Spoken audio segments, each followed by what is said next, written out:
트럼프 대통령이 또 한 번 외교적 파장을 일으켰습니다. We need Greenland from a national security situation.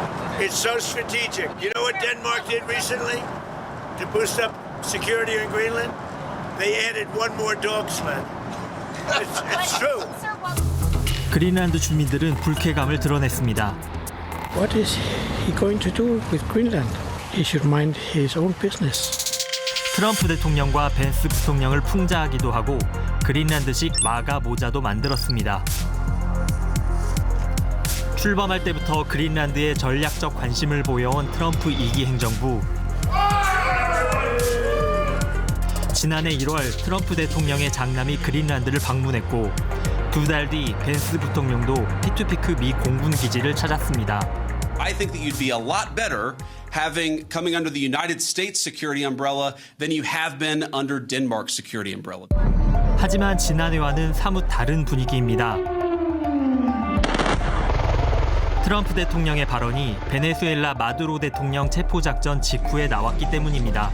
It is quite overwhelming, especially with the example he set with Venezuela. It is like last year it was a whole different thing. It felt more neutral. It felt more of a negotiation. This year it feels more of a threat. 백악관 부비서실장의 아내이자 유명 보수 인사인 케이티 밀러도 논란을 키웠습니다. 성조기로 덮인 그린란드 지도에 곧이라는 단어를 쓴 겁니다. Hours after the Venezuela operation, that's why it's newly relevant. Nobody's going to fight the United States militarily over the future of Greenland. One last question, Stephen. 군사력 사용까지 언급되자 반발은 그린란드와 덴마크를 넘어 유럽 전역으로 확산했습니다. 그린란드를 관할하는 덴마크 국방부는 미국이 무력을 행사할 경우 선 반격 후 보고가 가능하다고 경고했습니다. 유럽도 대응에 나섰습니다. 그린란드 소유권에 대한 공동 성명을 발표하고 프랑스, 독일, 영국을 중심으로 군대를 추가 배치하기로 했습니다. 그린란드 총리 역시 분명한 의지를 밝혔습니다. Nu står vi med en geopolitisk krise, og hvis vi skal vælge mellem USA og Danmark her og nu, så vælger vi Danmark. Vi vælger NATO. 트럼프 대통령은 날선 반응을 보였습니다. That is the final word. The premier of Greenland. That's their problem. That's their problem. I disagree with him. I don't know who he is. Don't know anything about him. But that's going to be a big problem for him. 그린란드 주민들에게 현금을 지급하는 방안을 논의했다는 보도까지 나온 상황. 트럼프 대통령이 이토록 그린란드를 원하는 이유는 무엇일까? 그 배경으로는 그린란드의 천연 자원이 거론됩니다. 그린란드에는 우라늄, 철광석 등의 광물이 풍부하다고 알려져 있습니다. 특히 히토류 매장량은 약 3,600만 톤으로 중국에 이어 세계 2위란 평가까지 나옵니다.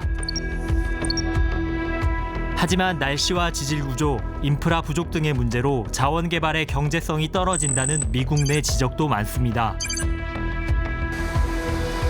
결국 트럼프 대통령의 전략적 목표는 북극권에서 중국과 러시아의 영향력 확대를 견제하는 것이란 해석이 나옵니다. 실제 중국과 러시아는 북극 항로를 개발하기 위해 협력 중이고 중국은 지난해 9월 영국까지 가는 북극 항로를 개통하기도 했습니다. Right now, Greenland is covered with Russian and Chinese ships all over the place. He speaks of Russians and Chinese and everything in Greenlandic waters or in our country. Every summer we go sailing and we go hunting, and I never saw Russian or Chinese ships here in Greenland. 하지만 트럼프 대통령은 물러설 뜻이 없음을 분명히 했습니다. You know, we're doing the Golden Dome. We're doing a lot of things, and we really need it. If we don't go in, Russia's going to go in, and China's going to go in. 얼음의 땅 그린란드가 패권 경쟁의 새로운 무대가 되고 있습니다.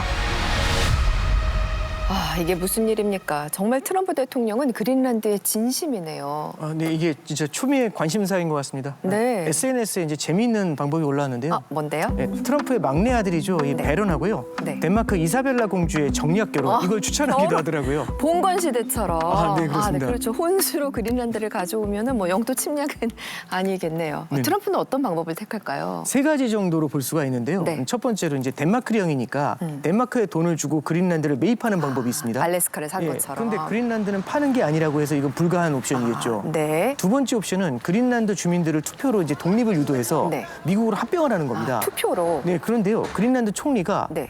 덴마크를 선택하겠다 이런 발언하면서 이조차 쉽지 않아진 거죠. 네네. 마지막으로 군사 옵션이 있습니다. 네. 그렇지만 그린란드는요.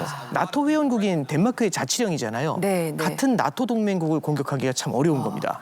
그렇죠. 안병진 교수님이 같은 나토 동맹국이니 공격 안 하겠죠? 어떨까요? 그래도 트럼프는 쉽게 포기하지 않을 겁니다. 그러니까 그게 왜냐하면 문제예요. 국가안보 전략 문건에서도 이미 네. 명시적으로 서반구는 최우선 핵심 이익이라고 규정을 했고 네. 또 그린란드를 포함해서 서반구 전체를 미국의 사실상 지배 대상이라고 선포를 한 거거든요. 그렇죠. 그리고 베네수엘라 마두로 대통령 체포 이후에 네. 더 기세등등하죠. 네네. 그리고 또 자유주의 성향의 유럽은 몰락할 곳이라는 표현이 말해주듯이 경멸과 비판의 대상이기도 하고요. 네. 또 최근에는 이런 유럽연합을 압박을 하기 위해서 또 관세 카드를 다시 내걸었어요. 그러니까요. 예, 그러니까 워낙 이 사람은 다양한 창조적 수를 쓰잖아요. 네. 그렇게 또 하고 또 트럼프의 마가 진영에서는 네. 랜디 파인이라는 하원 의원이 이 그린란드를 51개 주로 편입하는 네. 법안을 발의해서 그러니까 전방위적인 캠페인을 지금 전개하고 있는 겁니다. 법까지 발의했다. 이게 이제 더 이상 빈말로 들리지 않아서 그래서 걱정되는 부분이거든요. 트럼프는 왜 이렇게까지 하는 겁니까? 바로 그 질문을 제 기억에 1월 9일 날 백악관에서 어느 기자분이 앵커님이랑 똑같은 질문을 한 거예요. 네네. 그러니까 왜냐하면 이해가 안 되잖아요. 도대체 왜? 예, 왜? 그러니까 왜 소유? 네. 그러니까 이제 트럼프의 얘기가 상당히 흥미로운데요. 이게 빌린 건 지키는 게 아니다. 소유해야 지키는 거다. 그게 무슨 말이죠? 이게 수십 년간 부동산업에 종사하셨으면 앵커님이 네. 이 말을 이해하실 텐데요. 네네. 트럼프라는 사람은 방송만 해서. 네. 그러니까요. 그 부동산은 거주하는 게 아니라 이 소유하는 거라는 그 관념이 엄청나게 강한 사람입니다. 네. 그러니까 그런 점에서 이 사람은 어떻게든 그린란드 서반구 뭐 이걸 영토를 팽창하는 네. 그런 많은 성과를 낸 대통령으로 기록하고 싶고 네. 특히 이 사람의 롤 모델은 26대 시어도르 루즈벨트입니다. 네. 시어도르 루즈벨트가 네. 해군력을 통해서 엄청난 제국으로 팽창했듯이 네. 그린란드를 중심으로 미국을 다시 어떤 패권적인 제국으로 위대하게. 이게 트럼프의 큰 욕망인 거죠. 네네. 영토 정복 왕이 되고 싶다라는 얘기인데 될까요? 그리고 부작용도 있지 않겠습니까? 이 스티븐 밀러라고 있어요. 이 마가의 핵심 인물이고 현재 백악관 정책 담당 부비서실장인데요. 이 스티븐 밀러가 최근에 이런 말을 했습니다. 현실은 힘에 의해서 지배가 된다.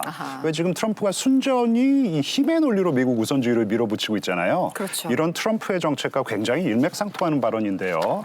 그런데 이러면은 동맹들조차 점점 미국에게 이제 등을 돌릴 수밖에 없는 것이고요. 네. 당장 이 미국과 관세 전쟁 중인 이 캐나다의 마크 카니 총리가 이번 주 이제 중국을 방문했고요. 이 영국과 독일의 정상도 곧 방중을 할 예정이에요. 중국을 찾을 예정. 그렇습니다. 그래서 트럼프의 미국 우선주의가 이 오히려 역설적으로 중국의 외교적인 영향력을 조금 높여주는, 네. 강화해주는 어떤 그런 이 역설적인 결과를 초래하고 있어요. 그러네요.